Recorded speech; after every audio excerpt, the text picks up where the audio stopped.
Hello there, ladies and gentlemen, and welcome back to Pathfinder Plays and another Dead Matter update. The Dead Matter developers have said that they are going to release weekly updates on Fridays until the actual closed alpha releases, or at least until they give us a release date for the closed alpha, whichever comes first, I suppose.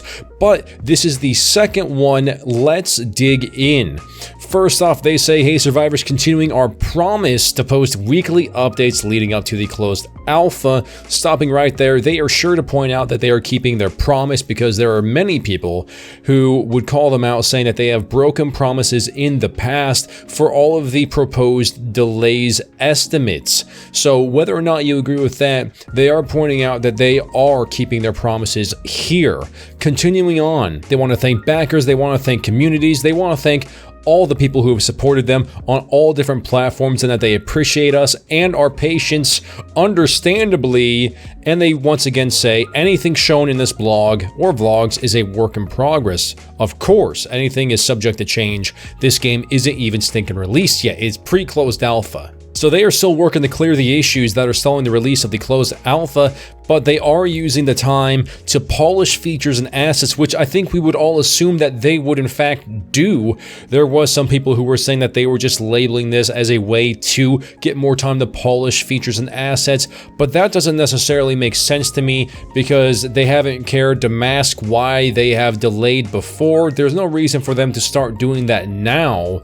They may have delayed in the past, but they've always told the truth, or at least a very believable lie if they have lied. So there's no reason to start now. So they have been polishing, they have been pushing different features and assets, and they say that they are, quote, working tirelessly to get these issues cleared up, and they are eager, just as we are, to deliver the alpha so they can start getting small bugs found by the community. And I am sure that these guys are probably stinking tired of not having the game in players' hands, especially because the game is ready to be in our hands. This is the first time where they're not saying that the game's not ready or they don't feel comfortable having the game in the closed alpha state played by their community. So it's pretty huge that they're eager for the first time to actually get us to play the game. Usually they've had to hold us off, but now they want us to. So hopefully the legal issues or whatever they are get pushed out of the way, get cleared up, and we can start doing this. So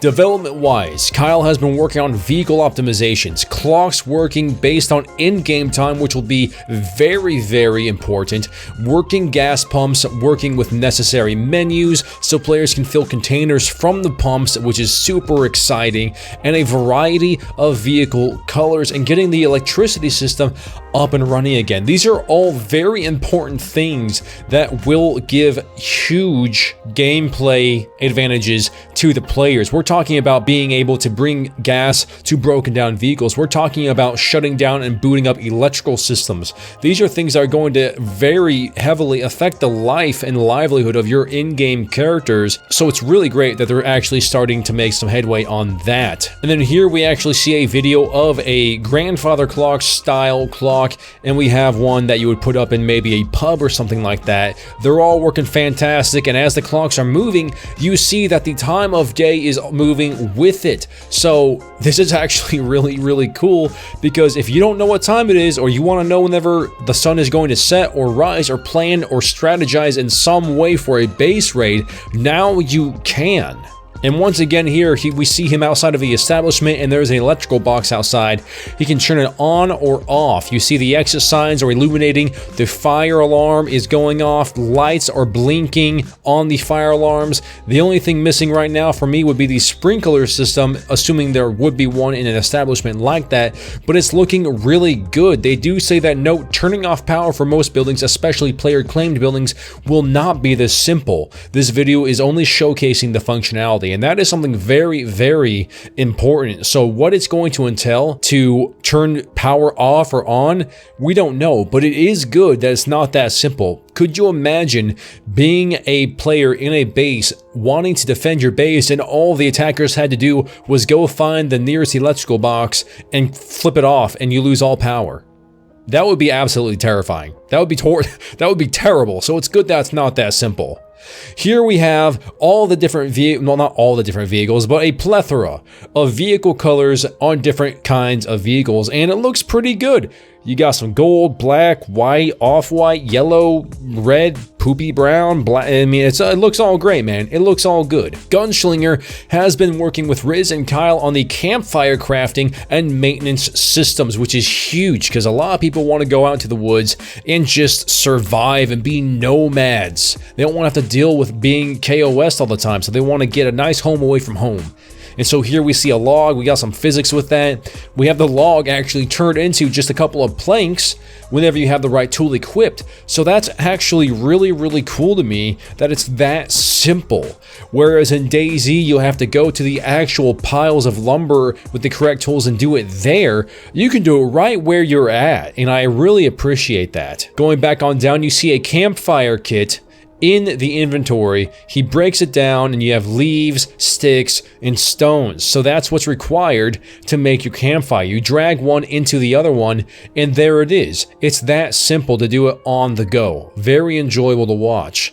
Right here we have the fire pit going and it's looking very snazzy, although I would be very careful about where you place this and what time you place this, because this will obviously attract probably zombies or infected people, but definitely live players as well. You see right here that the option comes up of saying check strength of fire and then also add stick to fire. So it's things like that. Very simple interface. It doesn't have to be rocket science to be effective and fun. And it tells you in the upper right hand corner in this example, it says this fire will last for 64 minutes. Now I'm assuming that that may be real life minutes. Probably not. Maybe in-game minutes. Who the heck knows? We'll find out whenever we get there. And then right here we have just a very cinematic scene of the fireplace and all the smoke billowing out of it, the stars in the sky, a soft breeze going through the bushes. It's just a very cinematic shot. And you can kind of get the role play feel of it right now with you and your lads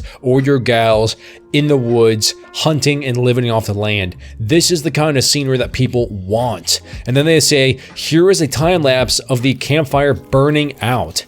So here we go, starts bright, bright, bright, gets darker, darker, darker, until there's just embers and white smoke, and eventually it will just go out altogether. But as you guys can see, at the point of there just being embers and smoke, it's already pitch dark. The only thing that you would have to worry about then is that white smoke's lingering afterwards, thus letting people know that you were there even if there was no light. But I really appreciate the time lapse. It looks great, it looks believable, it looks realistic. I can't wait to get into the game. Nomad has been working on getting a Go Kart track added to the world. So guess what, guys? If you have a beef with a rival clan, why shoot them? Challenge them to a Go Kart duel, alright? That's what real gamers do. They don't go and shoot each other, unlike that's what people think that we would do. No, we actually go find the nearest Go Kart track and we battle it out. They may die because we purposely crash them, but it's still on the go-kart track, okay? And they've given the cards an art pass, so they are good to go, and they're going to show them in action in another post. Very exciting. They did show this very early in development, and I know they were very excited to have this. I was wondering, and others people were wondering as well, what happened to the go-karts? Now we know. They've been working on it the whole time. And then they say, we hope players will find a bit of levity with these before the infected maul them to death. Very nice. Thank you very much. I will be sure to enjoy my time on those before the infected do maul me to death. And here's some more pictures of it. It looks so good, man. It looks so good. Here's the go-kart. You have the gas tank. Dear Lord, could you shoot that gas tank? Look at that thing. Look at that. It's right there. Could you shoot that and blow it up? Do not ride this through cities. It's probably really noisy and obviously very fragile. Just don't do it. Do not do it. Someone will shoot you and you will blow up. Tack. He has finished updating the details of the Eder pistol, which I'm sure plenty of you recognize, they say. And he's doing some other weapons as well. And look at this gun, man. They're going to be adding some textures soon. It looks sexy. You got some flashlight accessories, compensators, flash suppressors, things like that, magazine extenders, plenty of things that you could add to the game, different sights as well. I mean, it's just looking so good. good and beefy. And then speaking of guns, Hax has gotten the backer weapon R700 animated into the game as well. So you can't really see it that well right here because they are in the church, it appears, and it's very dark. Not the best place to really show it off. Maybe if he goes into the light a little bit, but he does not. Sad day, but it does give you a glimpse of what it would be like to protect and defend your base from the inside. Here we actually have some more light. You're getting some leaning going on there. You're getting to see the bolt action in play. So it's very, very good. I can't wait. Marquise has gotten 2 more safe zones added to the map that players will be able to encounter NPCs and start tasks from. The first is Duke Cartridge's radio station safe house. Heck yeah, man. I didn't know that you'd be able to go to the radio station. I don't know if you get your tasks from him.